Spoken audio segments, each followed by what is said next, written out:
नमस्कार. आज बघणार आपण इलेक्ट्रिशियन सेकंडरी मध्ये थ्री फेज ऑटो ट्रान्सफॉर्मरच्या सहाय्याने three phase squirrel cage induction motor चालू करणे आणि त्याच्यानंतर त्या पहिल्यांदा सरळ दिशेने फिरवणे, नंतर ती उलट दिशेने फिरवणे. यामध्ये आपल्याला काय काय साहित्य लागतं ते बघूया. प्रॅक्टिकल नंबर आपला असणार आहे 139.2 मध्ये. तर याच्यामध्ये जे प्रॅक्टिकलचं आहे 139 मध्ये, तर ही असणार इथं थ्री फेज इंडक्शन मोटरचा वेग, रोटर रेजिस्टन्स, स्टार्टर आणि ऑटो ट्रान्सफॉर्मरच्या सहाय्याने. त्यामधले प्रॅक्टिकल बघतोय आपण ऑटो ट्रान्सफॉर्मरच्या सहाय्याने. याच्यामध्ये मटेरियल्स जे लागणार आहे इन्सुलेटेड टेप, कनेक्टर, इलेक्ट्रिशियन चाकू, स्क्रूड्रायव्हर, MI व्होल्टमीटर, टेकोमीटर, परत मेगर लागणार आहे. नंतर रोटर रेजिस्टन्स स्टार्टर 3 HP साठी उपयुक्त पूर्णपणे set AC squirrel cage induction motor 500 volt आणि 5 HP ची. ऑटो ट्रान्सफॉर्मर लागणार आहे त्यामध्ये पूर्ण सेट हा 5 HP साठीचा, आणि त्यामध्ये लागणार आहे इन्सुलेटेड फ्लेक्झिबल केबल्स आणि ICTP स्विच. परत लागेल आपल्याला टेस्ट लॅम्प, आणि या ठिकाणी लागेल 3 phase slip ring induction motor, म्हणजे ज्याच्यावर आपल्याला प्रॅक्टिकल करायचं ते. या प्रॅक्टिकलमध्ये आपल्याला स्किल्स काय होणार, काय माहिती पडणार, तर एक म्हणजे आयडेंटिफिकेशन्स, म्हणजे आपल्याला त्या ठिकाणी आपल्याला ओळखता येईल कशाचे आहेत, कोणते पार्ट्स आहेत. दुसरं म्हणजे कनेक्शन, तिसरं म्हणजे टेस्टिंग. ओके. आता याच्यामध्ये आपण बघणार आहोत ऑटो ट्रान्सफॉर्मर. तर ऑटो ट्रान्सफॉर्मर आहे या ठिकाणी. ऑटो ट्रान्सफॉर्मर म्हणजे काय दिले की तुम्हाला बघा या ठिकाणी 3 फेज इनपुट दिलेले आहे. हा L1, हा L2, हा L3. मग या ठिकाणी हा पुढे काय दिलंय तुम्हाला, तर L1, L2, L3 हा दिलेला तुम्हाला ICTP स्विच. ओके. मग ह्या ICTP स्विच मधून पुढे काय घेतलं तुम्ही, तर या ठिकाणी घेतलंय तुम्ही हा जो स्टार्टर्स घेतलाय, या स्टार्टरला तुम्ही 3 फेज सप्लाय लावलाय, आणि ही लावली या ठिकाणी ओव्हरलोड, आणि ही लावली या ठिकाणी स्टॉप बटन, ऑन आणि ऑफचं स्टार्ट बटन दिलं या ठिकाणी. आणि हा जो तुम्ही या ठिकाणी परिपूर्ण स्टार्टर लावला 3 फेजचा. बघा इथं पहिला, दुसरा आणि तिसरा फेज. आणि त्याच्यामधून ऑटो ट्रान्सफॉर्मर म्हणजेच काय की एक अखंड कॉईल असणार, त्यामधला हाफ कॉईल हा प्रायमरी आणि हाफ हा सेकंडरी असणार. त्यामध्ये बघा एक इथं पण सेम जे दाखवलंय अखंड कॉईल आहे, त्यामधला हाफ प्रायमरी दाखवलाय आणि हाफ सेकंडरी केलंय. तर त्यातले जे पॉइंट्स आहेत दुसरे नंबरचे ते इथं बाहेर काढले, 1 इथं 2 इथं 3. मग हे जे पॉइंट इथं बाहेर काढले तर सरळ सरळ आपण काय लावू शकतो त्या ठिकाणी ट्रान्सफॉर्मरच्या मध्ये, तर हे लावले मोटर्सला. कोणती मोटर्स आहे आपली, 3 phase squirrel cage induction motors आहे. त्या मोटर्सला टोकं जोडले. त्या टोकांचे नाव काय दिले तुम्ही, 1, 2, 3. मग 1, 2, 3 या ठिकाणी तुम्ही असं पण म्हणू शकता U, V आणि W. आणि या ठिकाणी जे लावलं या ठिकाणी इथं परत तुम्ही आणखीच म्हणजे जे ऑटो ट्रान्सफॉर्मर आहे त्याच्यामधून जो इनपुट आहे, तर इनपुट सप्लाय आपण जोडतो त्या ठिकाणी 3 फेजचा. मग त्या ठिकाणी 3 फेज मध्ये जोडला असेल, किंवा आपण त्या ठिकाणी R, Y, B आणि N असं जर इनपुट जर जोडला असेल, तर आउटपुट जो आहे तर तो तुम्हाला काय मिळेल त्या ठिकाणी डेल्टा मध्ये मिळेल. आणि जर त्या ठिकाणी डेल्टा जर मिळत असला त्या ठिकाणी, तर तुम्ही काय करतात, ही मोटरला त्या ठिकाणी पूर्ण डेल्टा मध्ये सप्लाय जो आहे, तर एक R, Y आणि B. मग असे जे टोकं सांगितलं मला, तर त्या आरच्याच इथं खालचा टोक इथं असेल U, इथं वायचा खालचा टोक असेल V, आणि बीचं वाय खालचा टोक असेल W. तर हे टोकं या ठिकाणी जोडल्यानंतर आपण काय करतो, ते परिपूर्ण मशीन्सला या ठिकाणी जोडत आहे. मग अशा पद्धतीने जोडल्यानंतर ही जे स्टार्टर्स आहे, मग याच्यामध्ये तो इनपुट आणि आउटपुट खरोखर येतोय की नाही ते आपण त्या ठिकाणी चेक करू शकतो. मग याच्यामध्ये दिलंय तुम्हाला एक व्होल्टेज, एक सिंगल फेजचं पण चेक करू शकतो आणि 3 फेजचं, कारण की जोडताना आपण R, Y, B आणि N जोडलेलं आहे. ते कसं चेक करणं ते आपण तुम्हाला डायरेक्ट स्टार्टरवर दाखवू. याच्यामध्ये बघा प्रोसिजर काय दिले, मोटर वाइंडिंगची इन्सुलेशन आणि कंटिन्युटी टेस्ट घ्या. पहिल्यांदा तुम्ही जे स्क्विरल केज इंडक्शन मोटर घेणार आहे त्याच्यामध्ये वाइंडिंगची इन्सुलेशन टेस्ट आणि कंटिन्युटी टेस्ट घ्या. नंतर मेन स्विच चालू करा आणि स्टार्ट पुश बटन दाबून ठेवा. ऑटो ट्रान्सफॉर्मरच्या सहाय्याने काय होईल, 100 व्होल्टेज पर्यंत आउटपुटवर ठेवा, आणि हळूहळू ऑटो ट्रान्सफॉर्मर स्टार्टरचा हँडल फिरवावा आणि मोटरला त्या ठिकाणी मिळणारा जो व्होल्टेज आहे तो वाढवत जाईल. जोपर्यंत ते मोटर चालू होईल त्या ठिकाणी व्होल्टेज त्या ठिकाणी मिळणार नाही, म्हणजे मोटरला संपूर्ण व्होल्टेज मिळणार नाही, तोपर्यंत ही क्रिया चालू ठेवा. आणि प्रत्येक स्थितीत व्होल्टेजचा वेग आणि त्या ठिकाणी काय करा, की नोंद करा. हळूहळू दिलेले व्होल्टेज कमी कमी करत जा आणि ऑटो ट्रान्सफॉर्मर परत पूर्वस्थितीत आणा. म्हणजे सुरुवातीला ज्यावेळेस तुम्ही ट्रान्सफॉर्मर चालू करता, ट्रान्सफॉर्मर स्टार्टर, तर सुरुवातीला परिपूर्ण व्होल्टेज तुम्हाला मिळणार नाही, कारण की स्टार्टिंगला ठेवले ना आपण इथं. स्टार्टिंगला जर ठेवलं तर तुम्हाला परिपूर्ण व्होल्टेज मिळेल का, नाही, 0 10, 20, 25, 30 असं मिळून तुमचं व्होल्टेज वाढत जाईल. मग जशा पटीत तुमचं व्होल्टेज वाढत जाईल त्या पटीमध्ये तुमची मोटरची स्पीड हळूहळू वाढेल.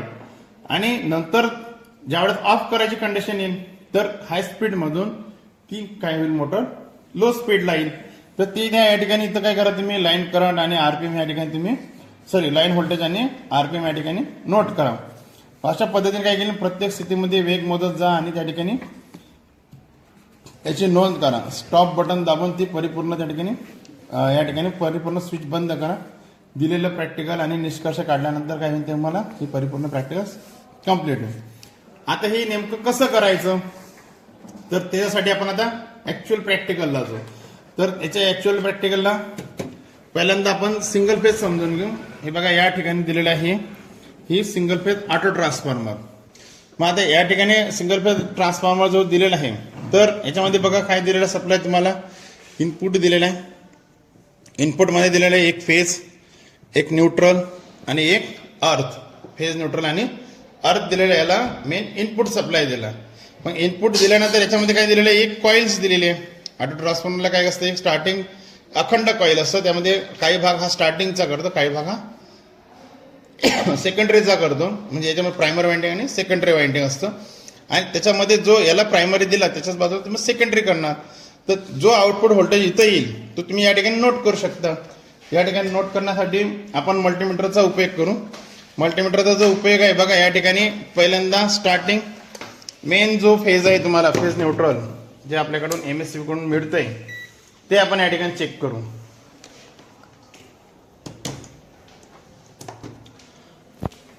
या ठिकाणी बघा MSCB कडून मिळालेलं व्होल्टेज किती आहे. ही काय दिलेलं आपल्याला टेस्टिंग बोर्ड आहे. हा दिलेला काय आपल्याला टेस्टिंग बोर्ड आहे. सिरीज लॅब या ठिकाणी पॅरलल कनेक्शन, इथं सिरीज कनेक्शन. आणि हे आपल्याला 16 एम्पियर साठी वापरण्यासाठी, आणि हे आणखी एक पॅरलल दिलं 2 पॉईंट साठी. तर याच्यामध्ये इनपुट व्होल्टेज किती आहे, 246 पॉईंट. म्हणजेच याच्याच बोर्डमधून मिळतं ते याला पण आपल्याला तेच व्होल्टेज मिळणार, बरोबर. मग आता या ठिकाणी काय करू, आपण याचा सप्लाय चालू करू. सप्लाय चालू केला, या ठिकाणी व्होल्टेज आले या ठिकाणी. ओके. मग आता ऑटो ट्रान्सफॉर्मर कसं काम करेल, तुम्हाला किती व्होल्टेज कमी जास्त करून मिळेल तो या ठिकाणी बघा. हे आहे मल्टीमीटर. या मल्टीमीटरला तुम्ही एक कॉमन लावा, या ठिकाणी व्होल्ट मीटर लावा. व्होल्ट मीटर लावल्यानंतर व्होल्टेजची एक कॉईल लावा. आणि जो सिलेक्टर स्विच आहे तो AC व्होल्टेजवर या ठिकाणी सिलेक्ट करा. AC व्होल्टेजवर सिलेक्ट केल्यानंतर याचा जो ब्लॅक पॉइंट आहे टर्मिनलचा तो या ठिकाणी जोडा.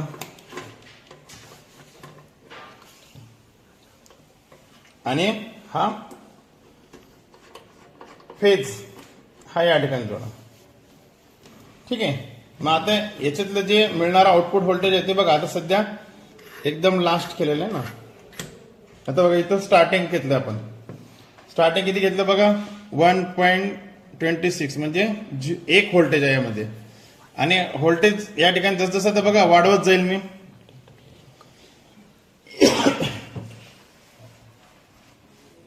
बघा व्होल्टेज वाढवत जाईल ना, तर या ठिकाणी तुम्हाला याचं सुद्धा या ठिकाणी व्होल्टेज वाढत जाईल.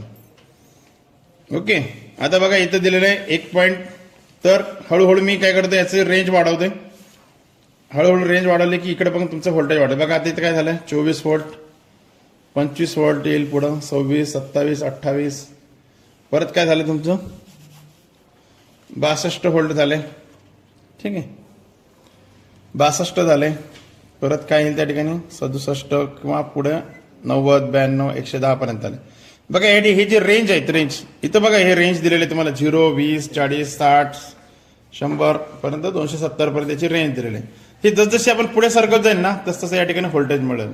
आणि याच्यामध्ये ट्रान्सफॉर्मरचं तत्व काय करतं की जे एका ठिकाणून आलेलं व्होल्टेज आहे ते तुम्हाला दुसऱ्या ठिकाणी आउटपुटला बाहेर करतं. आता किती घेतले तुम्हाला, 170, 183 जवळपास. हे किती जाईल, 250च्या आसपास जाईल तुम्हाला. आता किती आहे सध्या, 268 पर्यंत लास्ट व्होल्टेज आहे. बघा इथे दाखवलेलं तुम्हाला, इथे 270 पर्यंत दाखवलेलं. म्हणजे हे जे ऑटो ट्रान्सफॉर्मर सिंगल फेजचं आहे ना, तर या ठिकाणी तुम्हाला सिंगल फेजचा व्होल्टेज ते मला जो आपल्याला जनरली आपल्या घरामध्ये किती वापरतो, 200 किंवा 210 पर्यंत, 230 पर्यंत, हायेस्ट आपण 250 पर्यंत वापरतो. जर एखाद्या ठिकाणी आपल्याला थोडासा काही वाढवण्याची गरज पडली तर हा 270 पर्यंत या ठिकाणी आपण वाढवू शकतो. हे झालं कोणतं स्टार्टर, ऑटो ट्रान्सफॉर्मर झालं कोणतं, सिंगल फेज वालं. असं सेम 3 फेज मध्ये असेल. मग आता हे जे 3 फेज मध्ये इथपर्यंत समजलं असेल आपल्याला या ठिकाणी याचं जे व्होल्टेज आपण बाहेर काढतो त्या ठिकाणी. ठीक आहे, तर असंच जे आहे आपण आता 3 फेजचं बघूया.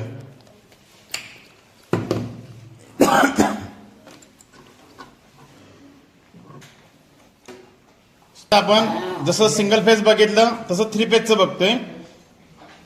स्टार्टर दिलं आपल्याला रेव्हिस्टॅट कंपनीचं आणि याच्या ठिकाणी काय केलं, continuously variable auto transformer 3 phase मध्ये.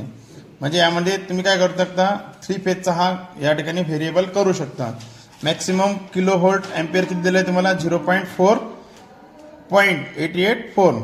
आणि हे जे दिलंय तुम्हाला इनपुट, जसं तुम्हाला मग याच्यावर दाखवलं तुम्हाला, तर हे इनपुट काय दिलं, इथं पहिला फेज, इथं दुसरा फेज, इथं तिसरा फेज.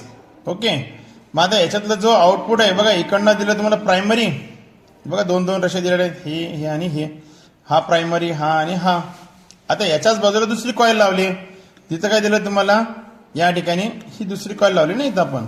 तर याच्या स्टार्टिंगला तुम्हाला एक पॉईंट दिला A1, इथं A2, इथं A3.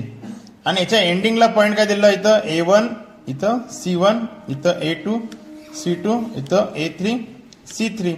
ओके, म्हणजे याचा जो मेन पॉईंट दिला तो इथं B1, B2 आणि B3 ला. आणि जिथून तुम्ही आउटपुट बाहेर काढता म्हणजे 3 फेजच्या याला, तर ही बघा इथून हा स्टार्टिंग आहे, हा मेन MSCBचा सप्लाय येतो इथं आपल्याला. याच्या बाजूला जो आहे सप्लाय काढला ना, E1, E2 आणि E3, हा जो सप्लाय आहे हा आपल्याला आउटपुट घ्यायचा आहे. म्हणजे याच्यापासून जो आउटपुट आपल्याला मिळेल, पहिला फेज, दुसरा फेज आणि तिसरा फेज, याला फेजचं नाव काय म्हणून R, Y आणि B. हे जे आउटपुट काढलेले आहेत 3, E1, E2 आणि E3, हे जे टोक आहेत हे तुम्हाला मोटरला जोडायचे आहे. स्क्विरल केज इंडक्शन मोटरला जोडायचे. आणि कनेक्शन काय दिलं तुम्हाला त्या ठिकाणी, connections for maximum output voltage in input equal.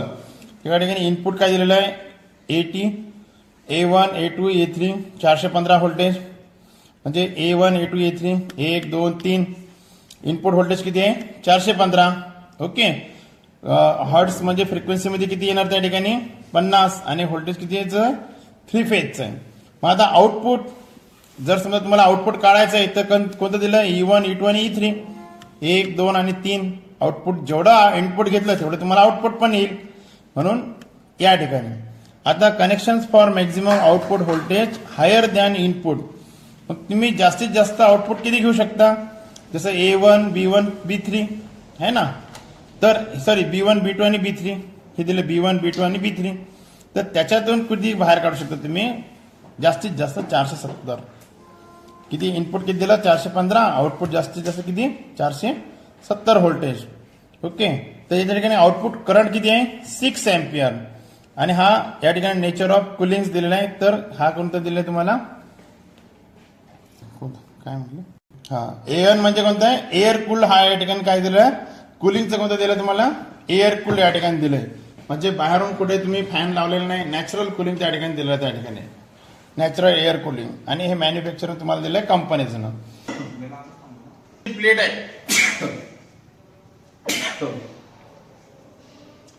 याची जी प्लेट आहे ती काय केली आपण, ही जी प्लेट आहे तुम्हाला समजण्यासाठी बाहेर काढली होती, ती बघा इथं पाठीमागे लागते, इथं ही तुम्हाला बाहेर समजण्यासाठी या ठिकाणी दिली.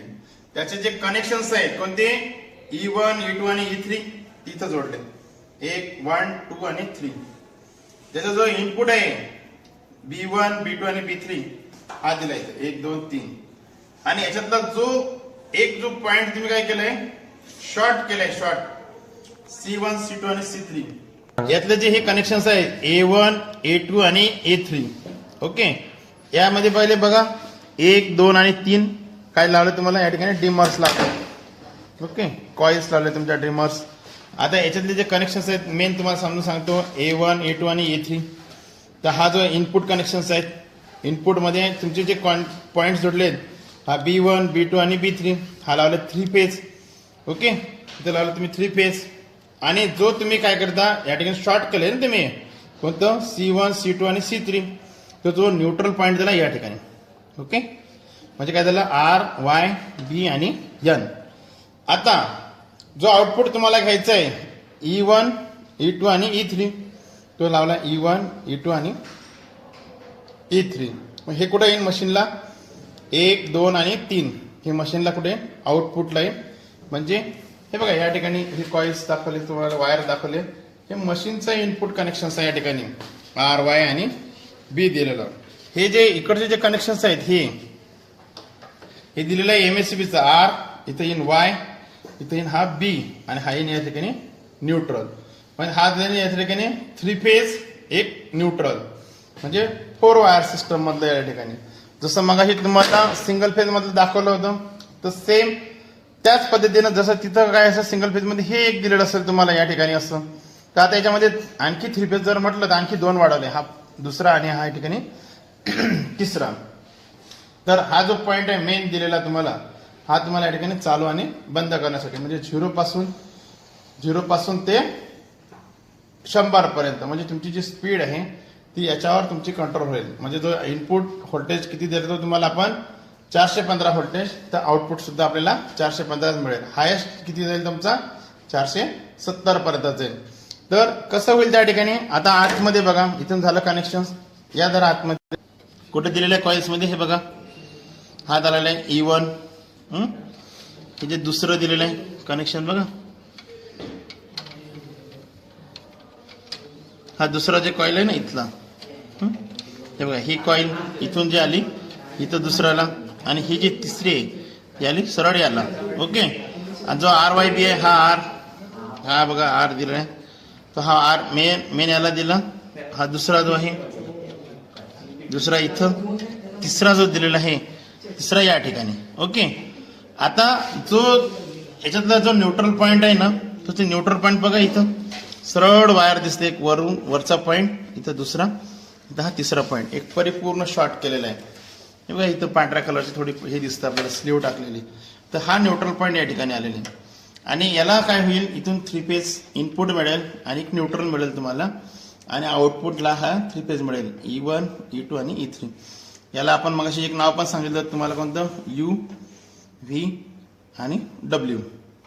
आणि हे जे कॉइल्स दिलेले आहेत तुम्हाला हे ऑटो ट्रान्सफॉर्मरचे कॉइल्स या ठिकाणी दिलेले आणि याच्यातून जो एक हे दिलेलं बघ पॉइंट तुम्हाला त्या ठिकाणी टॅप मारलेला आहे त्याचा आणि तोच त्याच याच्यामध्ये तुमचं व्होल्टेज काय आहे तुमचं सुरुवातीपासून एंड पर्यंत जाईल म्हणजे 0 पासून लास्ट पर्यंत येईल. तर ते कसं होईल ते मी तुम्हाला सिंगल फेज मध्ये दाखवलं. परत या ठिकाणी आपण आता डायरेक्ट मोटरच्या कनेक्शन मार्फत दाखवू. तिथे जरा 3 फेजचं सप्लायचं कनेक्शन लावा पहिले ते इथलं लावा 3 फेज कनेक्शन लावतो आपण स्टार्टरला आर या ठिकाणी लावले ही वाय. ओके नंतर लावतोय आपण या ठिकाणी बी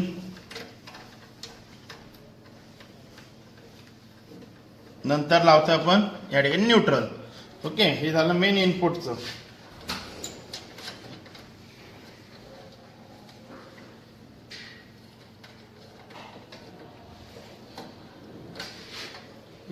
आर वाय बी आणि न्यूट्रल. आता हे जे मशीनचे कनेक्शन्स आहेत हे या ठिकाणी लावलं पहिलं आर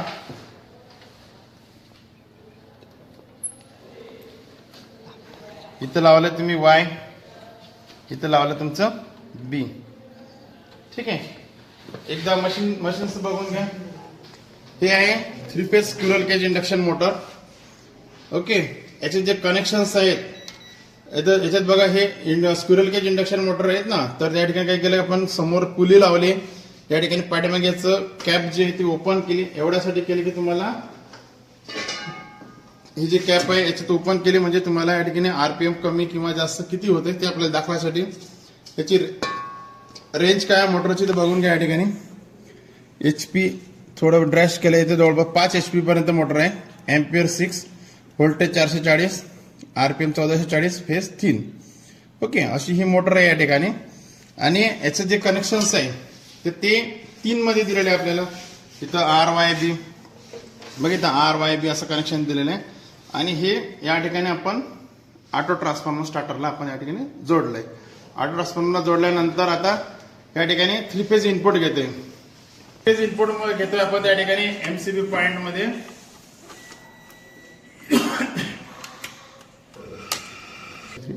मल्टीमीटर मध्ये व्होल्टेजची रेंज लावली, इनपुट किती मिळतं ते आपण चेक करू. या ठिकाणी आर ला घेतले, या ठिकाणी वाय ला घेतले. ठीक आहे, किती येतं जवळपास 408 है ना. इथं किती येतं 417.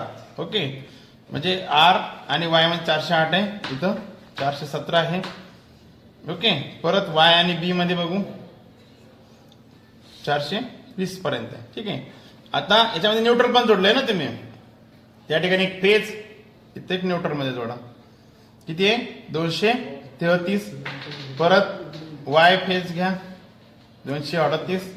परत बी फेज घ्या 246. म्हणजे सिंगल फेज पण मोजलं आपण या ठिकाणी, 3 फेज पण मोजलं. आता याचा आउटपुट किती येतंय का तर ते बघूया आपण. इथे इथे का आउटपुट काही 434. म्हणजे हे बघा इथं पॉईंट मध्ये चाललंय सध्या, कारण की आपण याला रेंज अजून पुढे दिलीच नाही ना, सिलेक्ट केलेच नाही, पॉईंट मध्ये चालतंय सध्या. ठीक आहे, आता याचं परत तिसऱ्या याच्यात बघा बी मध्ये आहे का, तर ही सध्या पॉईंट मध्येच आहे. आता या ठिकाणी जर धर 1 मिनिट. आता हे जे व्होल्टेज आहे या ठिकाणी बघा इथं पॉईंट धरून ठेवलंय. आता या ठिकाणी मी सिलेक्ट करतोय, हळूहळू पुढे जाते. ठीक आहे, तिकडे बघा मोटर फिरते का सध्या, मोटर फिरते का नाही. बघा आता एकदम 0 पासून स्टार्ट झाली. किती व्होल्टेज आलं पहिल्यांदा 58 व्होल्टेज आलं या ठिकाणी. ओके, हळूहळू स्टार्ट होईल. ओके, किती आलंय व्होल्टेज 58 पर्यंत.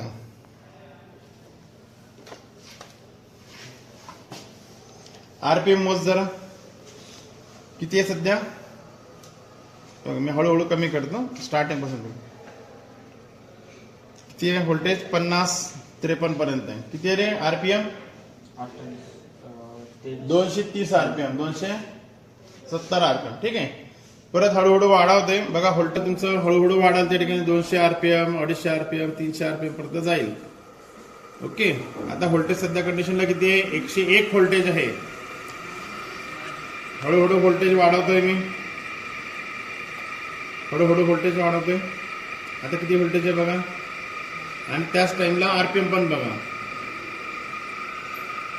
ठीक आहे, व्होल्टेज कितीपर्यंत गेले आता जवळजवळ 170-180च्या आसपास व्होल्टेज जात आहे. आरपीएम किती आहे 1494 पर्यंत. ठीक आहे, आणखी व्होल्टेज किती देतोय 270. व्यवस्थित लॉक खालीवर जाते. 319 पर्यंत व्होल्टेज चालू आहे. आता लास्ट टेकवलंय या ठिकाणी. किती झाले 416 व्होल्टेज. आरपीएम किती आहे 1498. म्हणजे जवळजवळ समजा याच्यामध्ये किती दाखवत होतो तुम्हाला 1440 या ठिकाणी याचं रेटेड आरपीएम हे 1494-98 पर्यंत त्याचा आरपीएम या ठिकाणी जात आहे. म्हणजे तुम्ही याच्यामध्ये काय करू शकता, ऑटो ट्रान्सफॉर्मर मध्ये एकदम ही जी मोटरची जी स्पीड आहे एकदम तुम्ही 0 पासून स्टार्ट करू शकता. एकदम 0 पासून. 0 म्हणजेच यासाठी काय करतो आपण, याचा जे स्टार्टिंग टॉर्क जो आहे तो सुरुवातीला जास्त पाहिजे आपल्याला. म्हणजे ज्या ठिकाणी एखादी लोडिंगची मशीन जर लावायची असेल आणि एकदम आपण जनरल स्क्विरल केज इंडक्शन जर मोटर लावली आणि त्या ठिकाणी स्टार्टर ड्युअल लावले तर काय होईल, तुम्हाला स्टार्टिंगलाच मोटर 2800 आरपीएम असेल तर 2800 आरपीएम देईल. 1500 आरपीएम असेल 1440 आरपीएम तर स्टार्टिंगलाच तुम्हाला तेवढा आरपीएम देईल. पण एखाद्या ठिकाणी जर का समजा तुम्हाला एवढा आरपीएम स्टार्टिंगला नकोय, तुम्हाला काय करायचं, लोडिंग एखादी लोडिंगचं वस्तू असेल ते उचलायचे आणि त्यावेळेस जर तुम्हाला स्पीड कमी पाहिजे तर त्या ठिकाणी हे ऑटो ट्रान्सफॉर्मर तुम्ही वापरू शकता. पण ऑटो ट्रान्सफॉर्मर वापरण्यासाठी मग तुम्हाला मोटर सिंगल फेजची वापरायची आहे का 3 फेजची. सिंगल फेजची वापरायची असेल तर सिंगल फेज ऑटो ट्रान्सफॉर्मर असेल, आणि जर 3 फेजची वापरायची असेल तर 3 फेजचा ऑटो ट्रान्सफॉर्मर असेल. आता या ठिकाणी तुम्ही बघू शकता, बघा इथं परत एकदा रेंज दाखवतो तुम्हाला. इथं पर्यंत दिलेलं आहे. मग हळूहळू जी रेंज आहे ती 0 केली आणि 0च्या याच्यात बघा पुढे घेतल्यानंतर बघा एकदम हळूहळू चालू करू शकतो आपण. एवढ्या स्पीडने आपल्याला काय करतो, मोटर आपण फिरवू शकतो. आणि ह्या स्पीड मधून आता जवळपास आरपीएम किती आहे 168-20 आरपीएम आहे या ठिकाणी. ओके, हळूहळू हळूहळू तुम्ही लास्ट पर्यंत जाऊ शकता त्या ठिकाणी. म्हणजे ज्या ठिकाणी तुम्हाला लोडिंग असेल, क्रेन मशीन्स असेल किंवा आणखी कोणती दुसरी लोडिंगची मशीन वापरायची असेल तर त्या ठिकाणी तुम्हाला ही सोयीस्कर जातं वापरण्यासाठी. आणि एक म्हणजे असंही म्हणू शकतो आपण की या ठिकाणी तुमची स्पीड कंट्रोल या ठिकाणी मोटरद्वारे या ऑटो ट्रान्सफॉर्मरद्वारे आपण करू शकतो. कारण की स्टार्टिंग पासून सुरुवात करतो ना आपण, बाकीच्या दुसऱ्या कोणत्या स्टार्टरमध्ये अशी प्रोव्हिजन नाही की त्या ठिकाणी आपण सुरुवातीपासून त्याचं स्पीड कमी करू शकतो आणि हाय मध्ये जाऊ शकतो, म्हणजे जास्त स्पीडमध्ये त्याला घेऊ शकतो. तर असं जे हे 3 phase auto transformer squirrel cage induction motor या प्रमाणे काय केलं आपण चालू केली. या ठिकाणी ही प्रॅक्टिकल करत असताना काय काय प्रिकॉशन्स घेतली आपण, तर प्रिकॉशन्स घेत असताना दाखवतो त्या ठिकाणी कोणत्या प्रिकॉशन्स घेतल्या. जनरली मोटर सुरू करण्यापूर्वी आपल्या शिक्षकांकडून व्यवस्थित माहिती तपासून घ्या, डायग्राम तपासून घ्या, कोणतेही कनेक्शन्स लूज राहणार नाही याची काळजी घेतली आणि OLC मोटरच्या हॉर्स पॉवर नुसारच त्या ठिकाणी ऍडजस्ट केली, OLC ऍडजस्ट केली. परत याचा उपयोग कुठं होतो ऍप्लिकेशन्स, तर बघा ट्रान्सफॉर्मर ऑटो ट्रान्सफॉर्मर स्टार्टरच्या सोबत 3 फेज इंडक्शन मोटर जोडता येईल. नंतर पुढे दिले ऑटो ट्रान्सफॉर्मर स्टार्टरच्या मदतीने 3 फेज इंडक्शन मोटर चालू करता येईल. नंतर काय दिलेलं आहे की ऑटो ट्रान्सफॉर्मरच्या साहाय्याने 3 फेज इंडक्शन मोटरची गती तुम्हाला नियंत्रित करता येईल. जे की मी अगोदरच तुम्हाला सांगितले की अशी दुसऱ्या कोणत्या स्टार्टरमध्ये प्रोव्हिजन नाही की तुमची स्पीड कमी किंवा जास्त करू शकतो. या स्टार्टर मार्फत तुम्ही प्रोव्हिजन आहे की तुमची जी स्पीड आहे 0 पासून तर लास्ट पर्यंत तुम्ही त्याला नेऊ शकता. तर असं जे ऑटो ट्रान्सफॉर्मर स्टार्टर आहे आपण या ठिकाणी आज बघितलं. आता याच्यामध्ये सध्या जी फिरत आहे ही कोणती आहे, क्लॉकवाईज दिशेने फिरत आहे.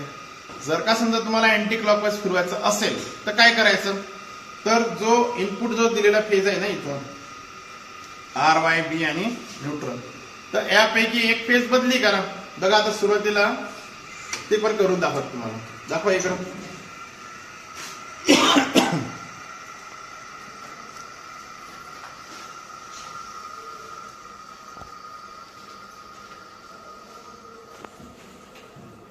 म्हणजे मशीन कोणत्या दिशेने फिरते, या दिशेने फिरत आहे ना सध्या, म्हणजे क्लॉकवाईज दिशेने फिरत आहे. ओके, आता याला अँटी क्लॉकवाईज दिशेने फिरवायचं, म्हणजे इकडच्या दिशेने जे फिरतंय ना याला या दिशेने फिरवायचं, माझ्याकडे फिरवायचं इकडे. ते करण्यासाठी बघा इथं बघू, इथं जरा 3 फेज बंद करा. ओके, आणि याच्यामध्ये 2 करू शकतो आपण. एक तर इनपुट फेज म्हणजे RYB, त्याच्यापैकी एक बदला, R च्या ठिकाणी Y टाका, Y च्या ठिकाणी R टाका, किंवा Y च्या ठिकाणी B टाका, B च्या ठिकाणी Y टाका. हे एक करू शकतो. किंवा जी मोटरचे कनेक्शन आहे ते त्या ठिकाणी बदली करू शकतो. आपण या ठिकाणी काय करू, इनपुटचा फेज बदली करू. बंद केलंय ना सप्लाय. हा बघा या ठिकाणी R च्या ठिकाणी काढलंय, इथं हे Y काढलंय. ठीक आहे, हा काय केलं मी, हा Y वर टाकतोय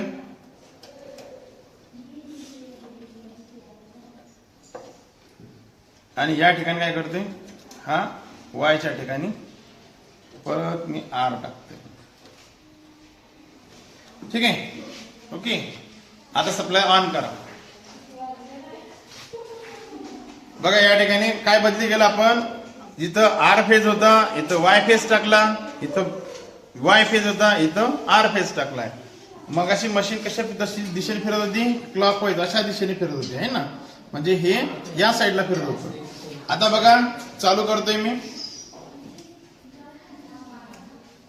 ओके, आता काय झाले, उलट दिशेने फिरायला सुरुवात झाली. ठीक आहे, अशा दिशेने काय होईल, आपली हे मशीन फिरू शकतो.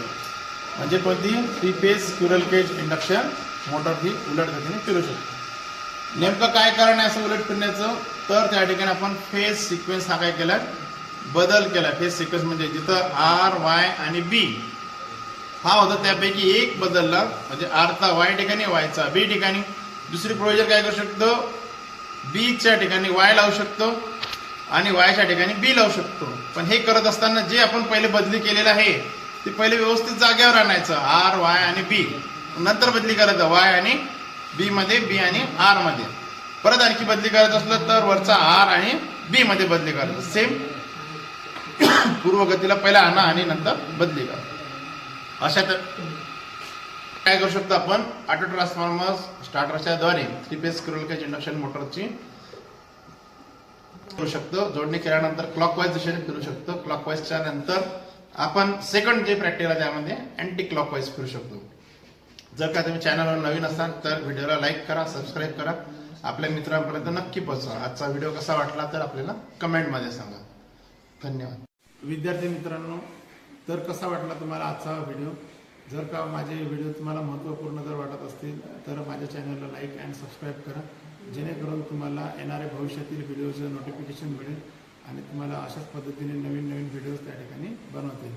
जर काय आपल्याला आणखी याच्या व्यतिरिक्त कोणते जर इलेक्ट्रिशियन संदर्भात व्हिडिओ बनवायचे असतील तर कमेंट्समध्ये सांगा, त्या हिशोबाने आपण नेक्स्ट व्हिडिओ आपण घेऊया. तर पुन्हा एकदा सांगेल, लाईक अँड सबस्क्राईब करा.